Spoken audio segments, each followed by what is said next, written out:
What's going on, everybody? I'm Jeff Carpenter with Ready Light Media and Next Level Workshops, and today I'm going to show you the image breakdown of this shot that I shot at the Capture One booth at Imaging USA.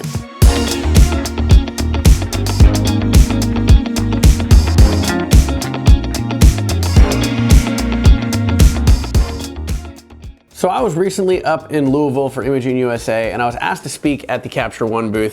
And if you know anything about trade shows or anything like that, you know that booths are pretty small, so the shooting space in this case was inevitably going to be pretty small. In fact, it was about maybe 4 or 5 feet wide by 6 or 7 feet deep. So again, a pretty small shooting area, but I wanted to capture these portraits.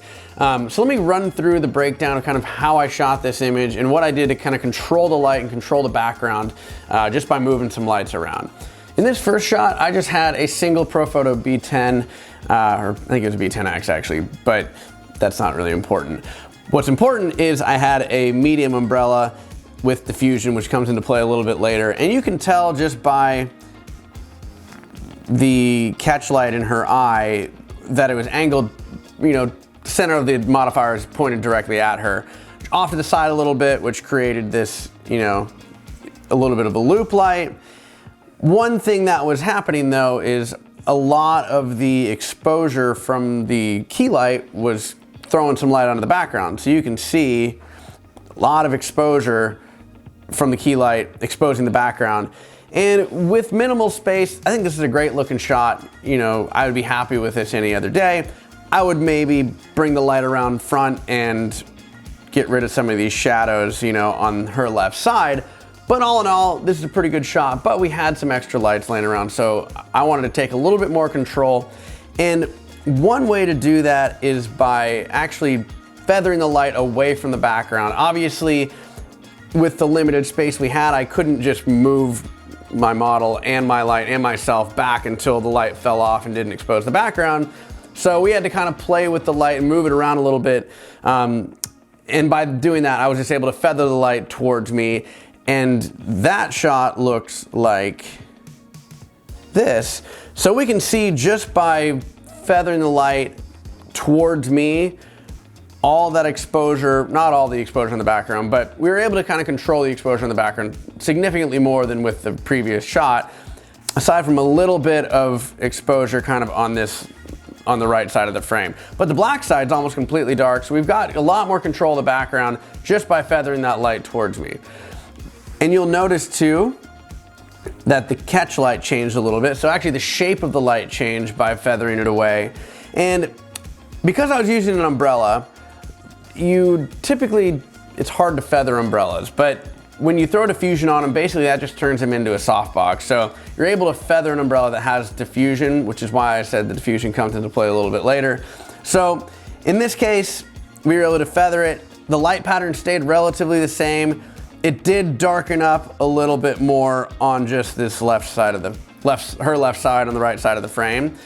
So we'll bring in a light to fix that in a little bit. But now that we have the background, you know, under control a little bit, we were able to add some light onto the background. So I brought just a A10. I put it on a stool. I didn't have an extra stand. So I brought an A10.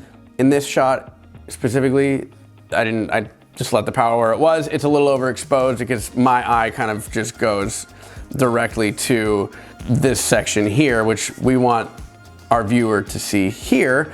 But in this case, we'll fix that exposure in a little bit. But I was now able to bring a light in and control that exposure in the background exactly how I wanted to, rather than just relying on the fall off from the key light. And then one thing, again, we've got this kind of this side of the frame is just a little bit dark. So what we did there is for the final image, we just added a strip light over here. It is a gridded strip light. And on the behind the scenes shot, I'll show you kind of why we chose to go with a grid on there. But what that did is that just kind of added some separation. It started adding a lot of depth and dimension to the shot. In hindsight, I probably would have maybe brought the power down a little bit. That's maybe a little bit hot, but for what it is, I'm pretty happy with it. So let's jump into the behind the scenes shot so you can see exactly what the light looked like and how it was, you know, where it was facing and what all that was. So our key light here is just again, it's a Profoto B10X with a diffuse medium deep white umbrella, I believe. But you can see it's angled almost directly back at me where I'm standing. So that's kind of where we're able to feather it, and that allowed us to control this background a bit. Our rim light was another B10X with a 1x3 strip and the grid. And the grid does a couple things. The grid's going to prevent light from hitting the background here, but it's also going to prevent light from hitting my lens element, which might cause lens flare. So if you ever see a grid on a background or a kicker light, that's probably why it's there. But it obviously still is casting, you know, light onto her side, which is going to separate her from that background. And then finally, we've got this little B10 just on, or A10 rather, on this stool. Again, I didn't have a light stand, so I just kind of set it on the stool, angled it up, and that's what's illuminating this part of the frame there. So I hope you enjoyed this video, and if you want to see more videos like this, be sure to subscribe and follow Ready Light Media, and head over to nextlevelworkshops.com. We just started a brand new photography community that is completely free, and when you sign up, you get a free lighting guide as well, so go check that out, and I'll see you next time.